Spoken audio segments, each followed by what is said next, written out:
Each summer, kids who stutter from across the world attend Camp Shoutout. Led by a team of stuttering specialists, this overnight recreational therapeutic and training program guides participants to grow as communicators. This summer, campers engaged in activities to support teachers in understanding the diverse stuttering experience, the challenges of communicating in the classroom, and ways they can help. Here we go, CSO, here we go, tell the people who could know. CSO, here we go, CSO, here we go, CSO, here we go, tell the people who could know. CSO, here we go, CSO, here we go, CSO, here we go, tell the people who could know. Here we go!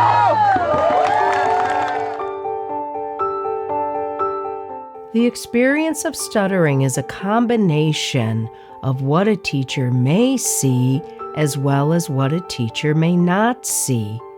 It is developmental and genetically influenced, and typically begins in early childhood. Stuttering constantly changes over time, minute to minute, day to day, year to year. Some students keep on talking through stuttering moments, and some students withdraw from speaking or substitute words to get around it. The speaker's reaction to the stuttering can create increased tension and fear associated with communication. Here are some things campers wanted teachers to know about their stuttering experience. Stuttering is different for every person. It's not our fault, and it's just our way of speaking. Sometimes my stuttering will look like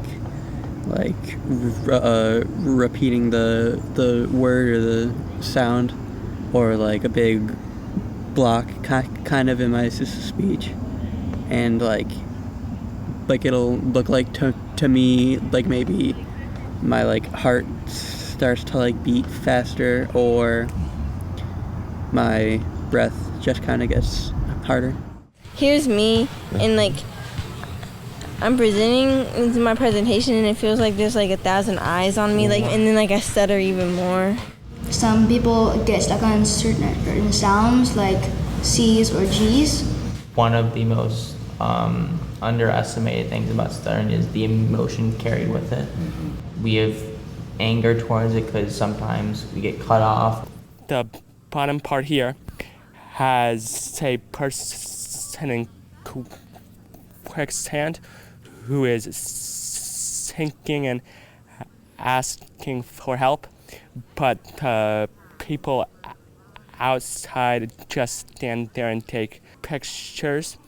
Each color means something special about my speech and how I am feeling. Red one means that I am angry. The blue one means that I'm sad. The green one means that I'm grossed out. The purple one means that I am scared.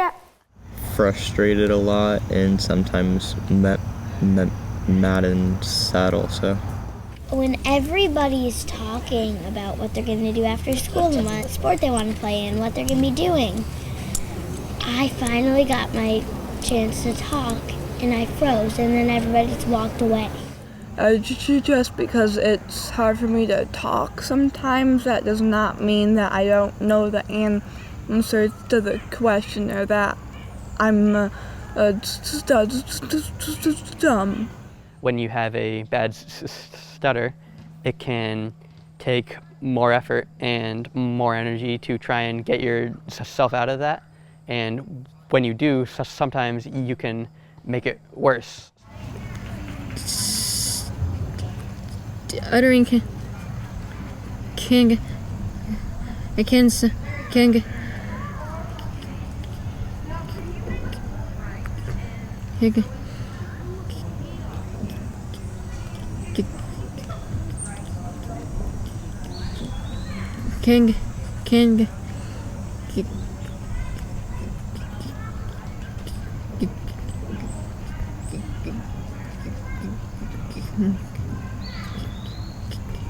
if me really bad anxiety, so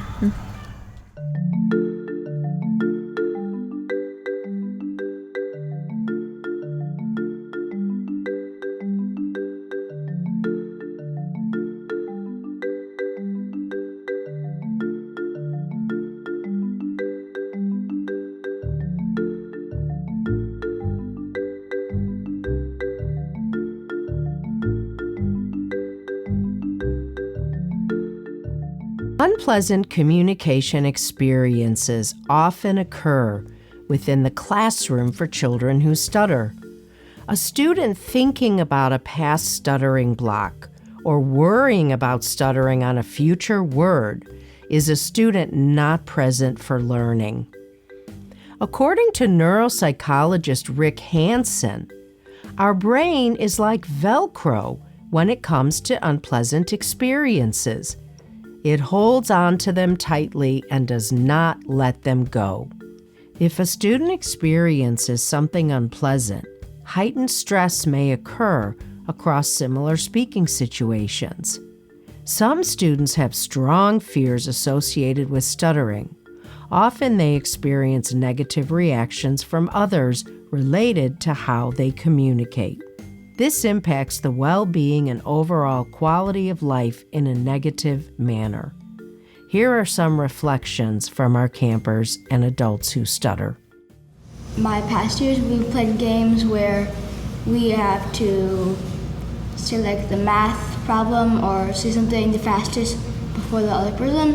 We can't get the word out as fast as a person can because we have a stutter.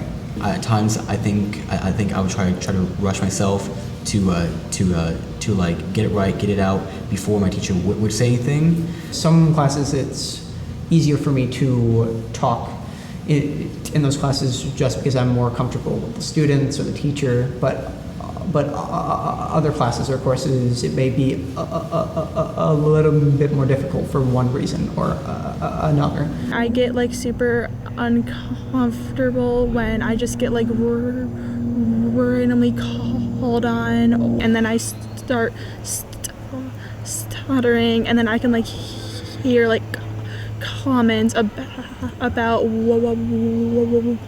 what people say. Sometimes a teacher could cut us off if we don't, let's say, like answer the question in the preferred time. She doesn't really get it, and it's not her fault that she doesn't get it, but sometimes while I'm doing a presentation, like before, she just says, "Remember, just don't stutter," and I'm like, what do you want me to do about it? I go to speech therapy, I do everything I can, but I can't do anything else. So the teacher went around the room to call on each individual person, and the entire time I'm just clamming up, ready to just, when's it gonna be me? When's it gonna be me? Sweating, wondering, am I gonna stutter today? We had to do a presentation where we read 10 different sentences. I got out of it any way that I could, so I ended up taking 2 days off of school, pretending that I didn't feel well. What I think is that school is scary, right? Talking in this class is scary, and all these things I'm gonna have to do are terrifying, and in my mind, I can't do them the way the rest of the class can. So what I'm feeling is immense anxiety. I was always so afraid. I was always so nervous, and I was always shaking in that class. It was so hard, and I think I had put it off and was avoiding it, which made it even harder. And as I was doing it, I just remember the tears coming down and hitting my paper as I was reading it. There was one person in the class that started to make fun of me. The whole classroom froze, and everyone knew that I was starting to boil up. He got to me and he said something to the effect of, "Now can you read that?" And I just remember just going silent, and I said no. He would always take volunteers to share, only ever like 1 or 2 people. And, of course I never did. On the last day of school, after lunch, I remember we were journaling, and he goes, no, today we're just gonna do one. I'm just gonna call on somebody. Nick, you're gonna go. He goes, oh yes, you weren't getting the whole year without doing this. And I remember that I was so beside myself. It was brutal. Still to this day, I wondered, why did he do that? Perhaps Rick Hansen's summary of a human's 3 basic needs, safety, satisfaction, and connection, can be applied to students who stutter and support teachers in helping them. Ensuring the classroom is a place where they feel safety, where there is no fear of judgment about how they talk, allows them the satisfaction of freely sharing their ideas. It also presents opportunities for true connection with others and availability for learning. Every classroom is a space with a communicative atmosphere. This space can be affirming and welcoming for students who stutter. Each classroom is a conversation box where face-to-face talking and listening is important. There can be a sense of calm created by the ease of the voice of the person in charge. Classrooms have a pace. Empty bubbles of time or pauses of various sizes can be encouraged prior to speaking or during speaking.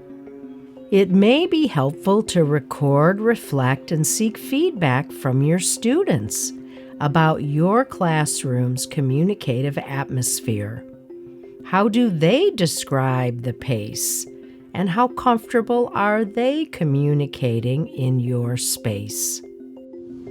I would like my teacher to know more about my specific stutter, because even if they have some basic knowledge on stuttering, every person's stutter is slightly different, and they have slightly different needs. So just having that conversation about what I need personally is always very helpful to me. I wish that my teacher would have been patient with me and would have come to me and asked, how can I support you?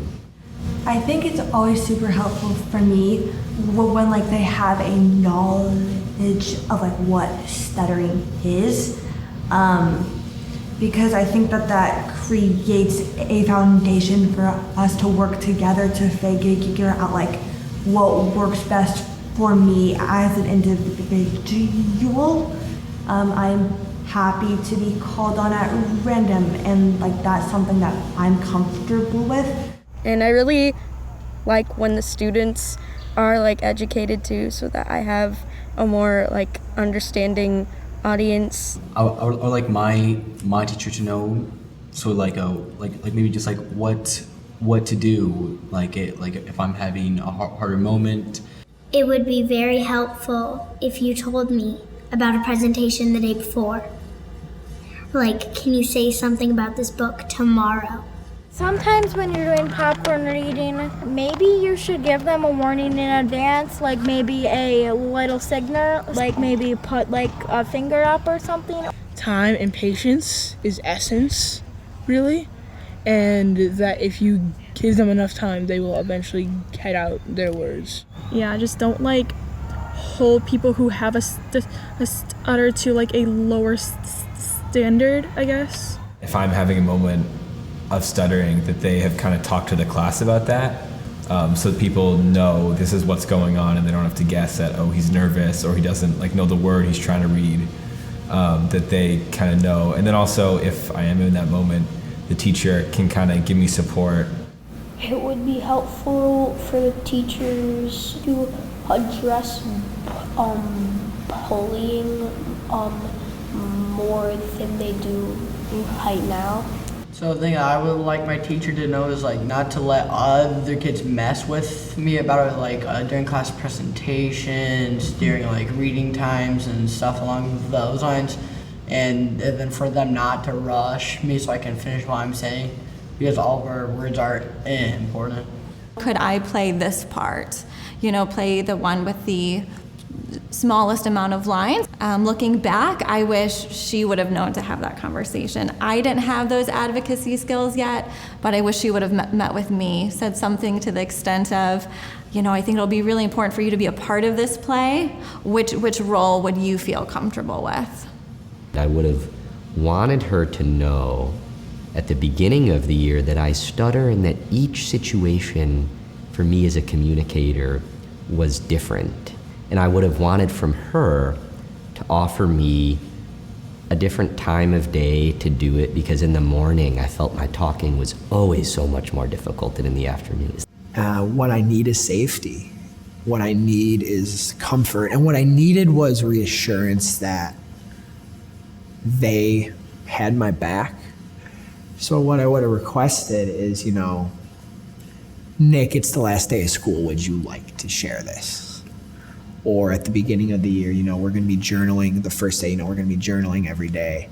Can I, when I'm ready, I will let you know, I'll raise my hand. And that might happen this year, it might not, you know, or check in with me. Is this a day you want to share? Because that sets the tone for the rest of the class too. I want them to know that I stutter sometimes and that I just need a couple of seconds to get out my words and I'll be good. Respect what I've shared and kind of what I bring to the class as much as every other student. Teachers have the power to help students who stutter have positive communication experiences. It's okay to approach a student in private and talk about stuttering in an ongoing manner throughout the year. Students' thoughts and feelings about their communication are unique and are constantly changing. The student can also help you with the best ways to inform peers in the classroom about what to do when someone stutters.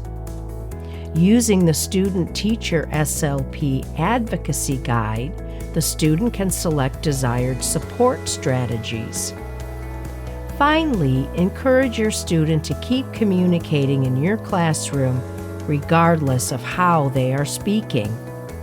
After all, contributing matters most, and stuttering is merely another way of talking.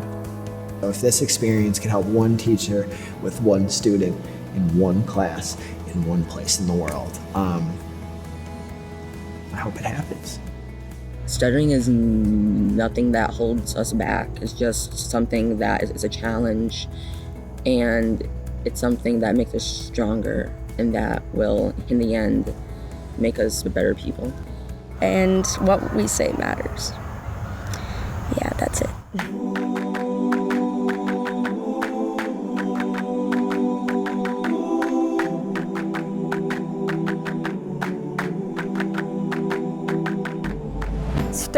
Stuck in a rut, stuck in a block. Fear. The fear takes hold, millions of eyes on my back. The time is ticking on and on, out of breath. I need to take a breath, in and out. Now I'm stuck again. The irritation is rising. Is it them or is it self-projection? Wish someone would save me. No. Could I save myself? Yes, save myself. But to save myself, I need help. Help to be independent. I need my space to be me. Words have worth, and my way with my words does not diminish that worth. Everyone must speak, and everyone includes me. I must say what I have to say. No one must stop me. I will persevere. The stairs that might not even be there, but I feel it. The wave of hostility. It rises from the crowd. Who will be passive? Who will take a stand? Someone other than me. Someone I can trust. I need that trust so that I can speak. Am I alone? Or will I have a guardian with a sword and shield? Will I roar alone, or will I roar with my pride? The ones who have my back. I need someone to have my back, whether that be from the ones I hold close, or the ones that live to teach and protect children. There will always be those that don't know, but they don't have to not know forever. The raging waves don't have to rise, for the waves can be calmed. We can learn from each other and give each other space. I need that patience. The patience is key. I need to speak freely. Give each other the kindness we need, the kindness that I need to finish what I started. I will stand in my power and I will speak.